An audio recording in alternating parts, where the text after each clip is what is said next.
Welcome to the Transforming Trauma podcast.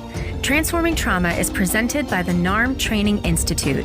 I'm your host, Sarah Bueno, and I'm delighted to have you join us today. The NARM Training Institute is offering a Level 2 NARM therapist training online so that you can attend from anywhere. The trauma field is evolving so quickly. Trauma-informed therapists who want to learn how to address the long-term impacts of adverse childhood experiences and complex post-traumatic stress disorder want to be trained in NARM. This online NARM therapist training is starting in July 2021. So if you're interested, we'd encourage you to register now to reserve your spot. For more information and to register, please visit www.narmtraining.com/level2online. We look forward to you joining our growing international NARM community and are inspired to work with you to bring NARM to your clients and communities in order to transform trauma. Welcome, Transforming Trauma listeners. The special conversation we're sharing with you today in this episode features Erin Lewis, a clinical mental health counselor and NARM therapist in Raleigh, North Carolina. Erin specializes in treating dissociative identity disorder, formerly known as multiple personality disorder, and now commonly referred to as DID.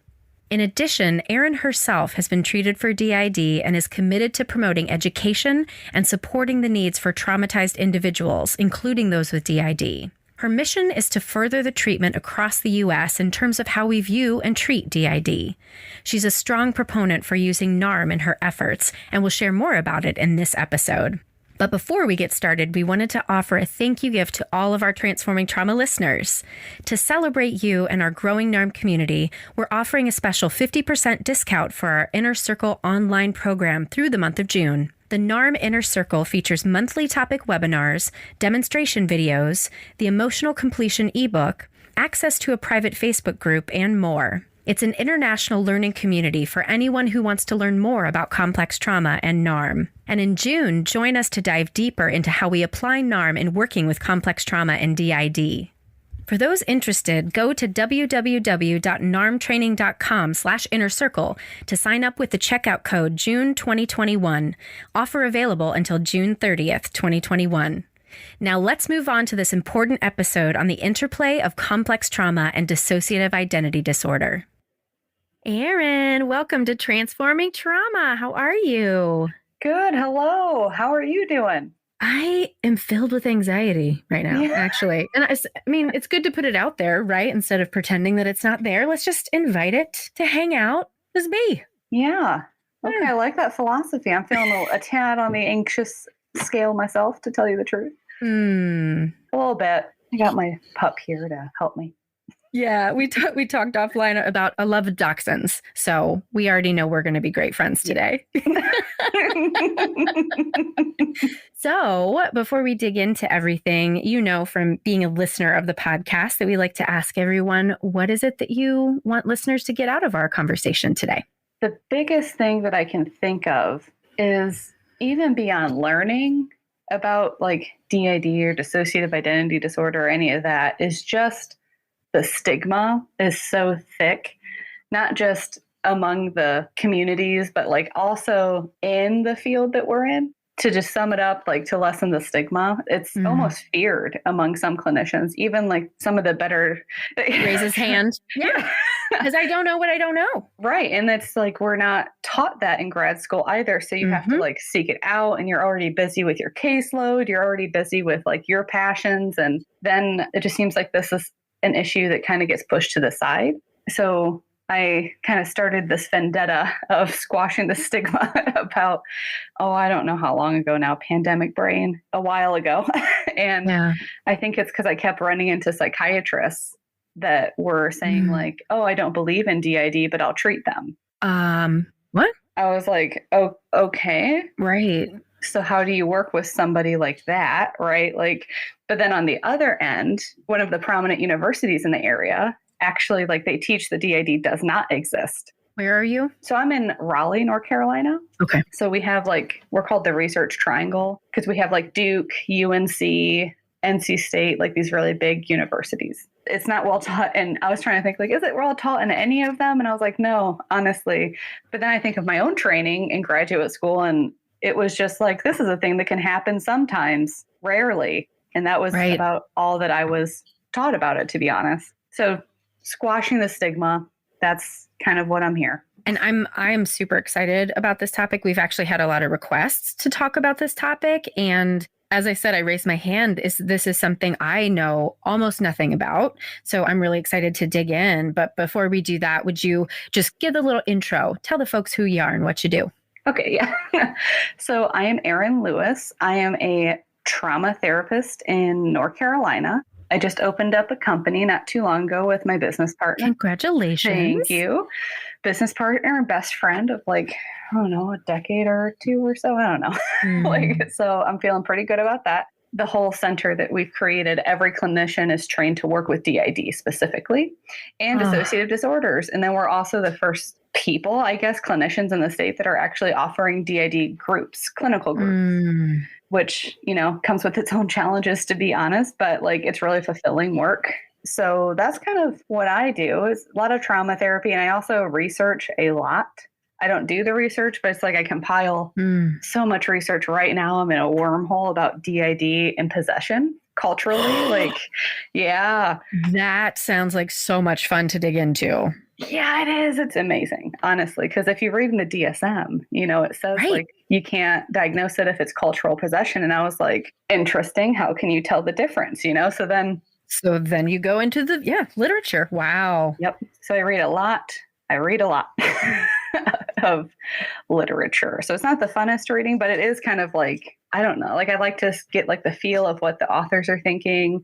Also, like everyone has such a different view of DID. It's more specific now, honestly, on DID than the other dissociative disorders, because it used to be like dissociative amnesia and depersonalization, derealization, et cetera, OSDD, for instance. But really, my research has now been more focused on DID because I get the most requests for it, I think, for consultations. I really like providing clinical consultations because then it's like, they go out to their people and then more people can learn about how to treat it.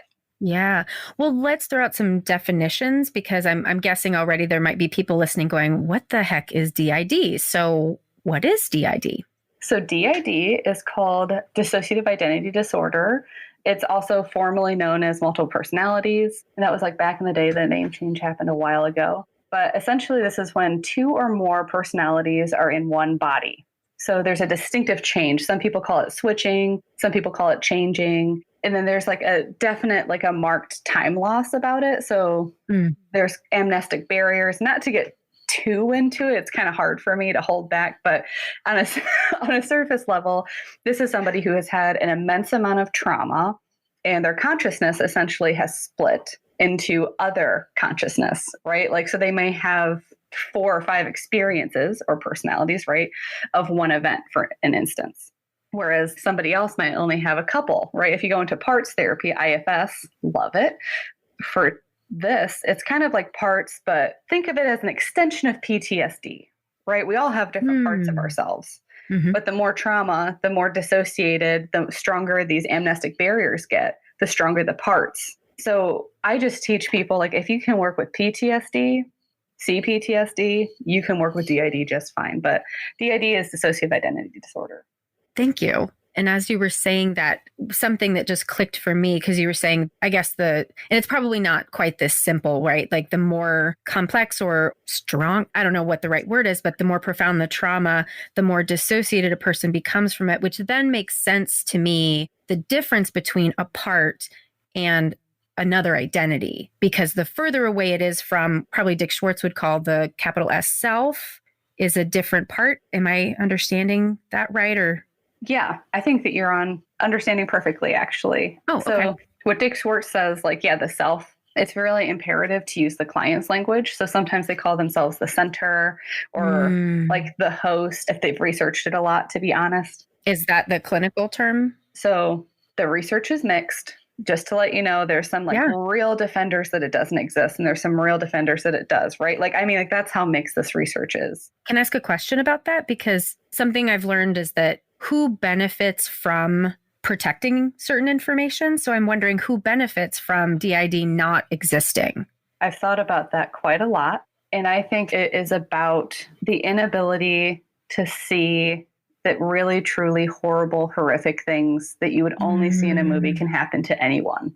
It protects all of us to believe that it's not real. Because if you believe that it is, you know it could have happened to your grandma, could have happened to your brother, could have happened to you, maybe is happening to you, right? Like it protects society also on a level to like not see, right? Like what we see with Black Lives Matter right now, it's pulling back that veil of things that like white people haven't wanted to see, right? Like some have, right? But like, great analogy. I think it's really about not wanting to see how horrible things can really get for some people. Kind of like when Freud sent out a paper, like his client obviously back in the day, because Freud, right? Like yesterday, Freud, what? Yes. But like, I think it was Anna O. Oh, yeah. Grad school, ding, got it. Yep. Go on. So he sent out this paper and it was like, oh, sexual abuse happens and incest abuse happens so much more frequently than anyone thinks. The entire community laughed at him essentially. And he actually ended up rescinding that paper saying, oh, nope, it's just hysteria, right? Which set women back like 100 years or so, but that's fine. Anyways. Thanks, buddy. Yep. Cool. Thanks. Bye. Yep. So I think when people like me come out here and say, hey, no, this is a real experience. Oh, not to cover up, I have DID. This is also how I got in this wormhole here. Because I was like, nope.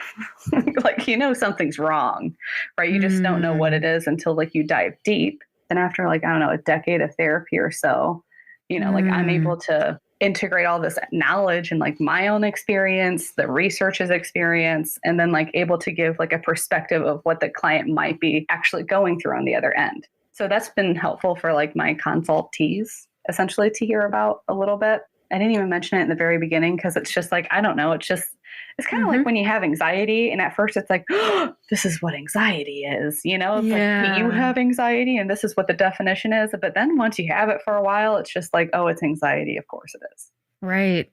I'd love to ask your permission to ask some questions about your experience. And obviously anything that you are like, I don't want to talk about that, we'll just edit it out. So don't worry about that piece. But at what age did you recognize? Because you said you had this like, I know something's wrong. At what age were you noticing that?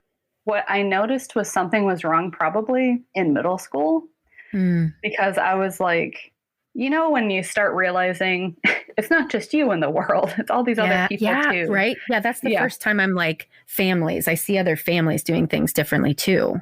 Yeah. Yeah. Like things that were normalized in yours necessarily aren't. Right. Like, and you start finding out in middle school because you're comparing. And then I just kept thinking like, why is my stuff more severe? Not in like my stuff is worse, but like clinically, I don't just have anxiety. I'm having like panic attacks, right? Like I can't remember anything happening. So I was just like, this doesn't make sense. And I just remember thinking like, well, no, like I've always been a very large fan of denial. So I love how gently you say that. I'm just a big fan. Yeah, just a repeat customer here.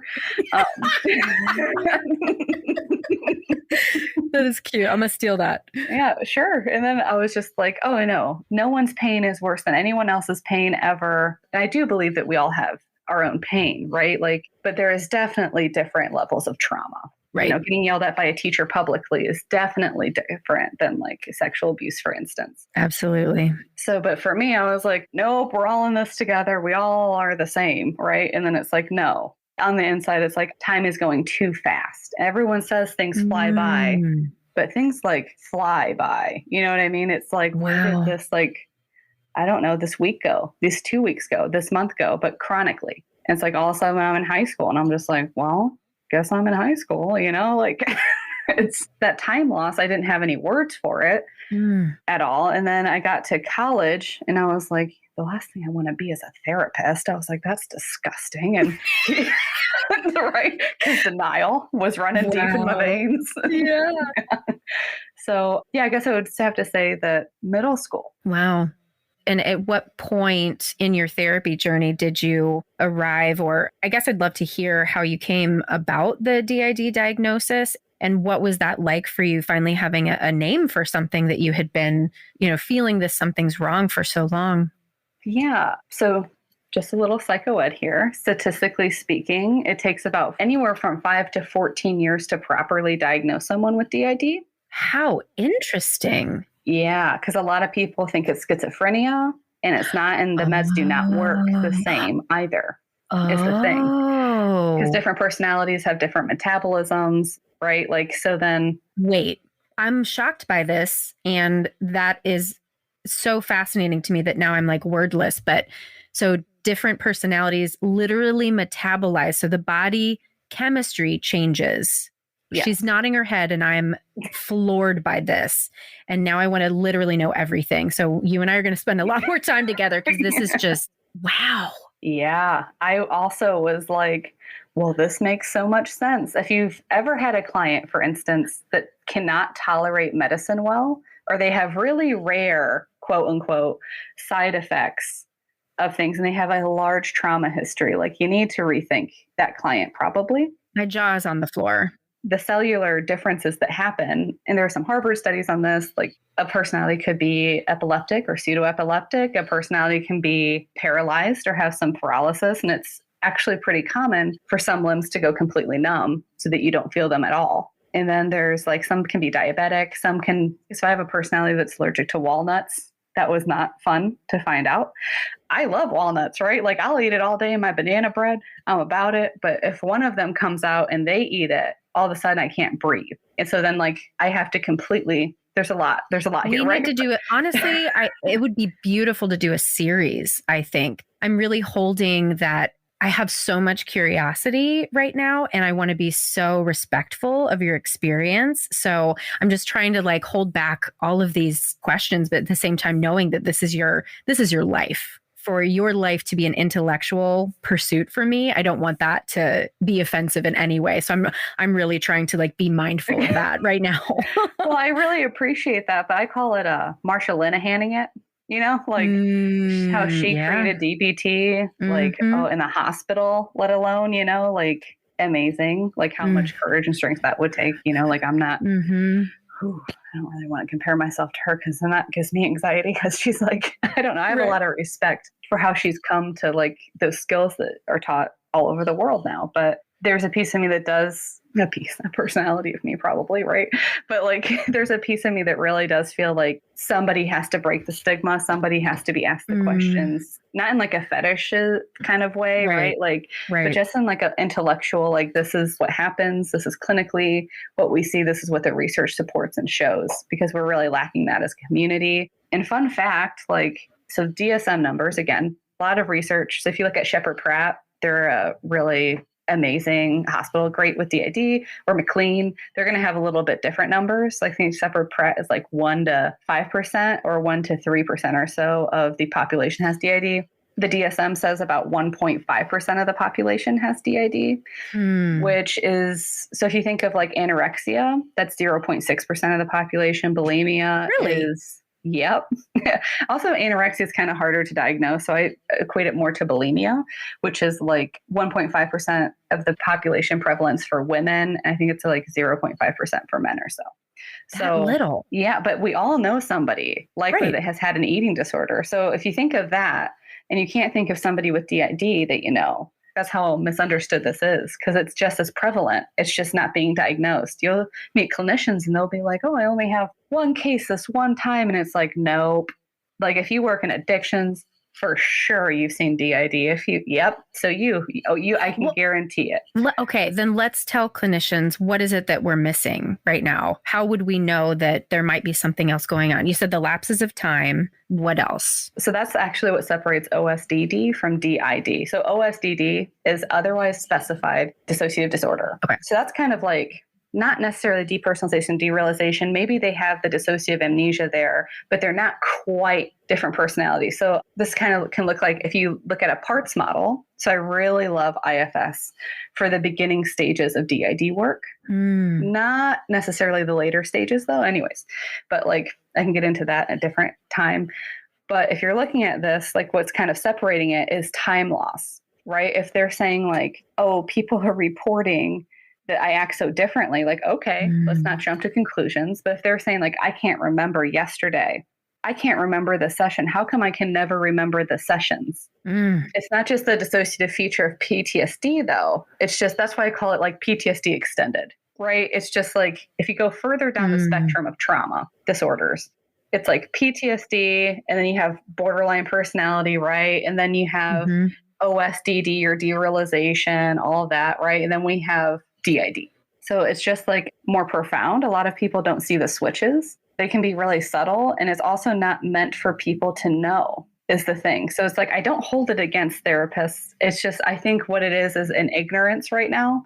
It's like literally being taught in grad schools, at least I know at one around my area, which is like a super democratic, progressive area at a research institution, that it doesn't exist. So like, even though it's in the DSM, right? Like, anyways, not that I subscribe to the DSM fully, right? I don't know. That's a whole different thing, but right. That's a different podcast episode. Yeah. Yeah. But I think really it is the ignorance. And I don't think it's the clinician's fault. I think that they've actually been trained to think of it as zebra instead of a horse. Oh, 100%. I was even trained after I took the personality disorders class. The personality disorders were rare. And then I started working in addiction. It was like, why does everyone have a personality disorder? It seemed, which if I would have been taught trauma up front and how personality disorders develop, I would have understood what I was seeing a little bit better. Oh yeah. With personality disorders, you don't get taught very well. I didn't get taught very well. It was kind of like, here's your test. You have to know the DSM. And it was like, okay, great, moving on. Right. But then you sit on anxiety and depression for like a semester. Right. And if we look at like it as a whole, like environment, we think about how far trauma has come. It's really only the last couple of decades or so, maybe like 1 or 2 decades, that it's like now people are quote unquote trauma informed. Yes. Right. It's like, yeah. I mean, to spot TID, you need to be a little more than trauma informed, right?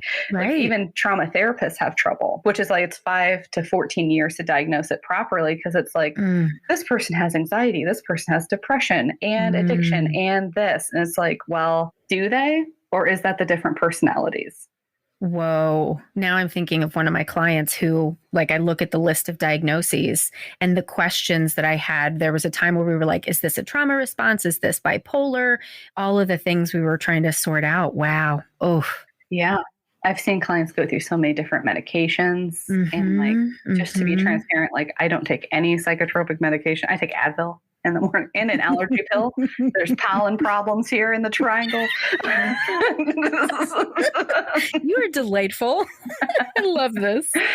One of my past clients, I now will not work with psychiatrists who are unwilling to learn about DID, especially if I believe my client. Then there's like a clash, right? Like between me and the psychiatrist. And who wants that? Yeah, and it's not good for their treatment either. Right. But I was working with one psychiatrist and they were like, well, we're just going to put this client on Seroquel. And I was just like, that's a great antipsychotic, like if that was the issue, but that's not the issue. So let's tease this out. What's the difference between psychosis, and that would fall under schizophrenia, versus a different personality? Right. Okay. So that can be a little tricky and interesting though. So we're not talking. Oh, yeah. So like, I don't see any of my personalities outside my body, for instance, right? There's no hallucination like that. Sometimes it feels like an intuition almost. It's kind of like this, actually. If you're walking in a dark alley at night and you're like, I need to avoid that person, that strong kind of a feeling comes over you a bit, and you definitely avoid that person. That's kind of what it feels like a little bit for like a personality to come on.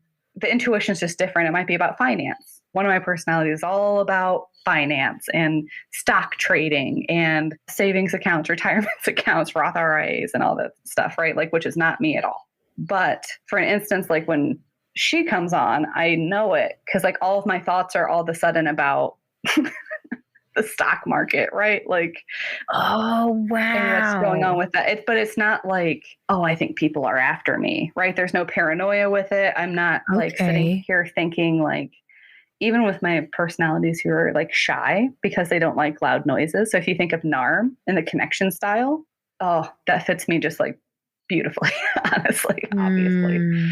But it's just like that connection style of stimuli is just so loud. So one of my personalities has a real hard time with loud noises or anything like that. So if they come closer, I call it closer, or fronting is what it's called too. Fronting, yeah. If a personality comes more forward in the consciousness. Okay. Yeah. So if they get closer to mine, all of a sudden I'll start feeling things that I normally wouldn't. right? Like if, because I like to blare like Eminem, for instance, I'm like blaring it and I'm just like, yeah, going for it, or Tech Nine.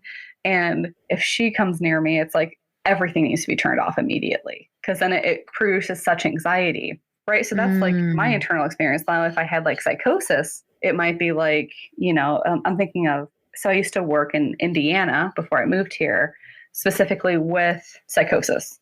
And I thought that was my population that like, but then here I am. DID is the calling anyways, but like. We always come home, right? Yeah, exactly. Denial doesn't last forever, right. folks. Like, right. Yep.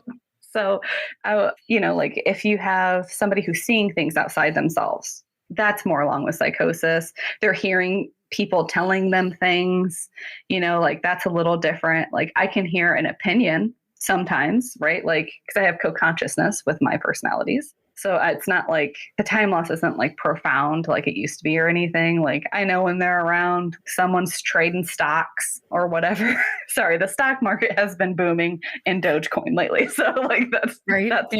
That's why I'm like really about that. But I can know and I can usually remember when they're there. But it's not like a psychotic break where it's like all of a sudden I jump through a window because I think that the devil is after me. Right. Like there's none of that. It's all like also based on my life historically, like demographically, even my younger parts, like let's say, like an 8-year-old or something, demographically, like they like things that I used to like.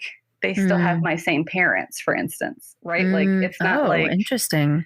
Yeah, we all have almost like a sibling. Yeah, it really is. It really is. Like, wow. So, for better and for worse sometimes, right? Like you got to share the consciousness, but the psychosis level, there's not like, any of that paranoid schizophrenia I used to work with like pretty heavily. And it's not like, oh, I think everyone's looking at me and is after me or that everyone hates me. It's just kind of like, oh, this person inside me doesn't like other people, I notice, right? Like, but it's not that I think that people are, does that make sense?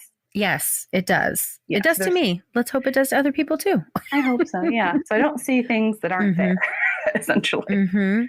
Is there any rhyme or reason to the types of personalities that show up? Like the stock trader, for instance, that's fascinating. And certainly if you'd rather talk about other client experiences, that's amazing too. Like why a stock trader? Why an 8-year-old little girl? Why my other references like United States of Terra, right? Why? Oh, what a funny show. It doesn't accurately depict DID, but I think it's hilarious. I like it. Yeah. I was going to ask you about all the pop culture things, but let's do this question first. Like why these different specific personalities? Oh, yeah. So there's always a rhyme or reason. I think this is partially why I think IFS works so amazing. I think if IFS and NARM just unite a little bit more in some certain things, like I think those are honestly like the basis of what I treat, like how I treat DID. The combination of NARM and IFS? Yeah. And also like just interpersonal. I'm an interpersonal therapist by trade. So it's like that relationship really means a lot. Obviously, for any trauma therapist knows this, right? To build security and safety and all the things and lovely and all that. Okay, so why the personalities? For instance, stock trader. I like that. I think she liked it too if she heard it. But it's like I had a lot of financial insecurity. Oof. A little small bout of homelessness at one time, way back in the day. It's kind of like once you go to college and like your parents aren't footing the bill anymore, it's like, oh crap. But it's kind of like when you have different personalities and you're not aware of, at the time I was not aware, all of a sudden I'd spend like $400. I have one that's very into clothing, fashion, loves Tyra Banks, right? Like all the things. And so you can smize like the best of them, I bet. Oh, I can't tell you how many seasons I've watched. Just interviews with Tyra, like, oh. And anyway, she's great. But, if someone's spending like $400, okay, well, I needed that for rent, right? Like, so somebody has to come and take control of that because I'm not aware of it. I don't know that I'm losing time where that's gone. And then I'd just be like, I must be just horrible with money, but it wasn't me spending it. I'd be like, I never spend anything ever. And then it's like, how can my bank account be nothing?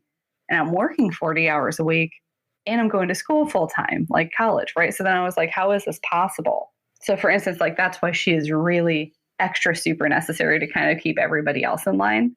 I'm thinking of another. So this is a good instance of the last follow back to the last question. I do have a part. I'm a spiritual person anyways. Me too. Right? Yay.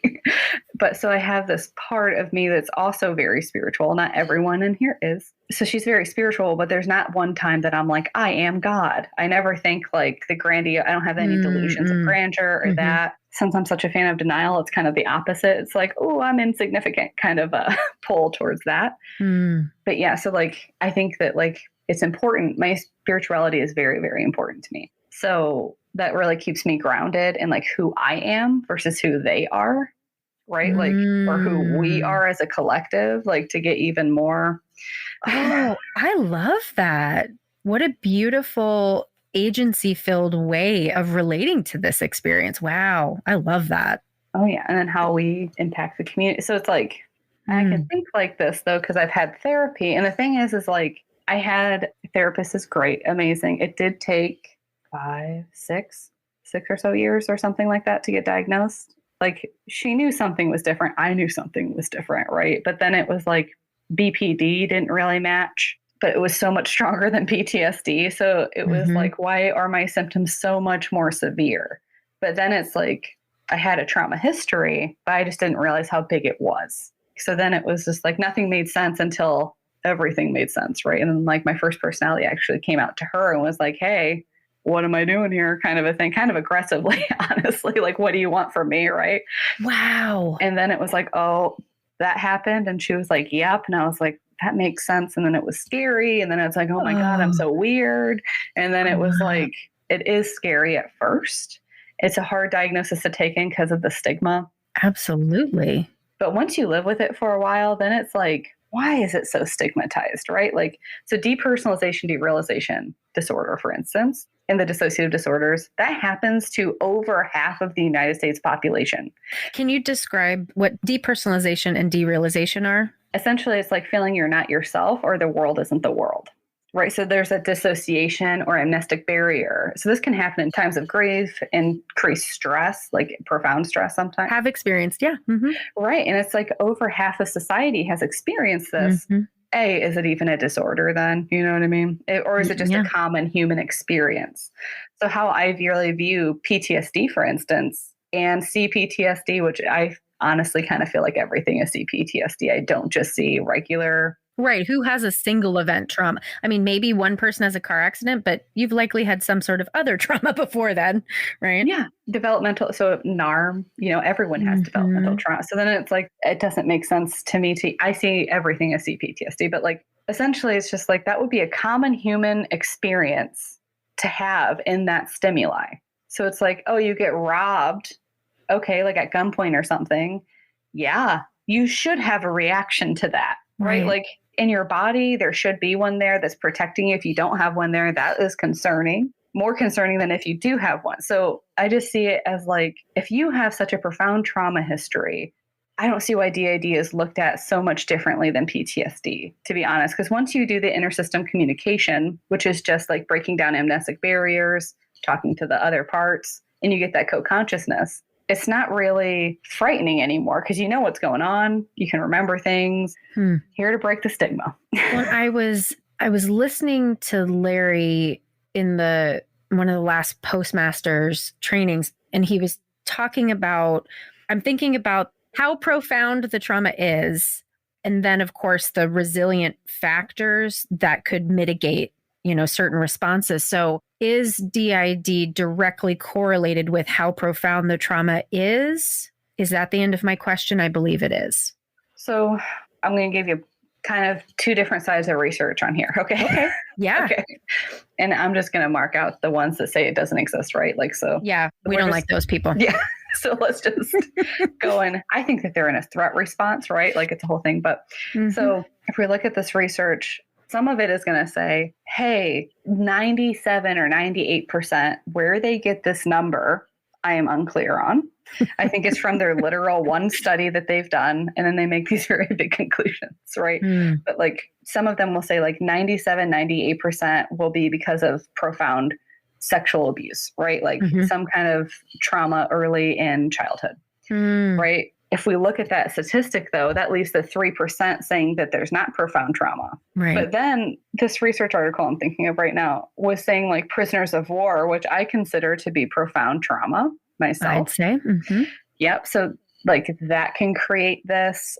I would also argue that that's profound trauma, which then we get into the definition of what counts as profound, because now we're kind of finding big T and little t don't make sense anymore. So then it's like, well, how do you look at trauma? What's profound to you? And I'm wondering, like, what's profound to this person and even their genetics? You know, like if you're born with, we do know that people are born with a certain temperament, not necessarily like smiley or whatever, right? But like you have a short fuse or a long fuse and you're born with that. Like, okay, so if you have an anxiety scale just in your genetics that's low and you're more likely to get PTSD than because of the stimuli, is the same stimuli as profound to one person as another, right? Like, so then we get into individual characteristics here. That's tough to tease out. And I'm thinking too, the genetic, and I'm putting genetic in quotes only because how much of that is intergenerational trauma? Yep. Right? Oh yeah. There's so many confounding factors. Right. Oh my gosh. This would be a crazy little decision tree that we would be making here.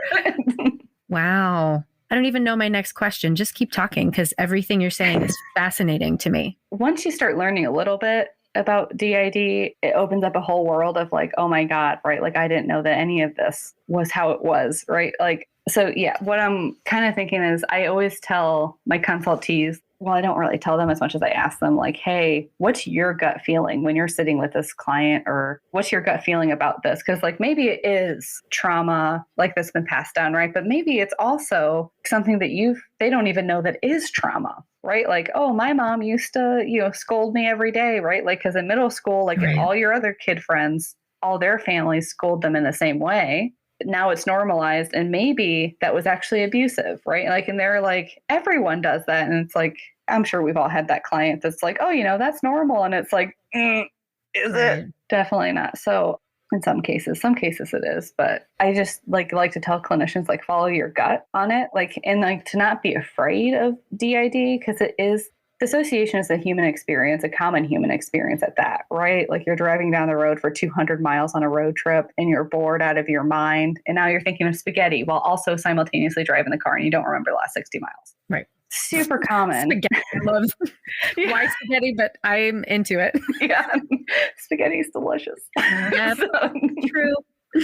So then it's like, if we more normalize that dissociation is just a part of our culture, right? Yeah. Like it's almost like there's this American kind of view that like we're not affected by possession, for instance, or like these other cultural things that have been around for forever, right? So then it's like, how are we not affected? It's kind of like denial. Like I didn't know that I was being affected, but I was being affected at the same time. And I didn't want to know. That doesn't make me stronger or less vulnerable. It just makes me like ignorant to my own experience. I'm thinking now that you said possession again of a client that I had once where there was a question of, was there some sort of possession demon sort of situation? I was trying to be like culturally responsive, spiritually responsive. And it turns out it was just drug-induced psychosis, but I didn't even think about DID, right? What if there was some other thing at play that was complicating the case? But I'm just like, oh, there's so much we don't know about this. And I'm so glad that you're talking about it. Definitely. At first I was like, okay, now I have to become a researcher. And I was like, that's not my personality. It's to stand in a lab and just look at things. But I guess I sit in a room and read things instead. But it's kind of like, how Brene Brown did the thing with shame, right? And it's like, oh, let me do a meta-analysis of these like thousands of articles on what we see in that. I'm doing a similar thing just with DID, right? That's amazing. So we're just teasing out like what this is. And it became obviously a journey of what is happening in my mind. Like, why do I have these different consciousness, right? Like, and like, why can some parts of me stock trade, for instance? And yet I'm over here and I'm like, I don't freaking know. Well, let's integrate NARM a little bit into this because I'm curious. You just finished the therapist training, level 2, is that right? Level 2, yep. So how has learning NARM, how have you integrated NARM into, you said you've been kind of marrying NARM and IFS. What does that look like? What has changed for you? I love NARM and IFS, yes. So NARM, I would be considered kind of like an eclectic. I mean, like I say lots of different things in terms of DID specifically and treating trauma. But there's something really special about NARM, about consent. IFS had it too, just not to the same extent, I felt. Yeah, yeah. Right? Like, because you have to ask a protector, right? Like, hey, can I talk to this exile part kind of a thing, which is great. Intersystem communication works wonderfully. Can't promote enough. But like over here with NARM, there's like this deep, profound respect in that contract. And at first I was like, okay, this is the contract. The contract is a lot harder to learn than you think it is. And then, and we'll just tell folks who don't know what that is. Essentially, that's the question we ask at the beginning of the episode. What would you like for listeners to get out of it today? In the therapy session is, what's your greatest heart's desire? What would you like for yourself today? That's the contract. Yep. And then at the very end of the contract, you always ask, this is what you'd like to work on, whatever permission statement, consent statement that you're going to do. Right. That was pivotal, like to me, to learn, because then everything made so much more sense. And it seems so small, but really we're violating that. At least I was violating that as a therapist on a daily basis, because I would be like, okay, this is clinically, I can see we need to work on boundaries, right? Like, or something. They would be like, okay, let's work on that today. But really it wouldn't be a soulful kind of spiritual contract. It wouldn't be like an actual consent. It would be like them people pleasing me. And then it's like, that's not actually consent. Now I'm just an oppressor. And then we get an argument, maybe it would go well, but there would be no change, right? Like, so there is this deep, profound respect that comes with NARM. And I think, honestly, it's like that consent statement means everything. And it seems like so obvious, but until you look at it kind of through that lens of like, oh, I wonder how many times they got consent from their parents. Probably very little, or other therapists. And, you know, then it's like, now we're just going around in a circle of trauma, or following their strategies. Maybe they're following our strategies, either or. Like, we're not actually moving where they're going to want to go. We're just stuck with them. So at least they're not alone, right? Like, so that's great. But at the same time, it's not necessarily helpful to them. So I think with DID, some personalities, they don't want to be seen. So like in my clients, you know, once you spot it once, you can spot it a mile away kind of a thing. Also, once you start to be able to spot DID, you will spot it so much more quickly. Wow. And then you'll start seeing it so many more places. And then it gets kind of irritating because you'll talk to that clinician and be like, hey, have you thought of this? And they'll be like, no.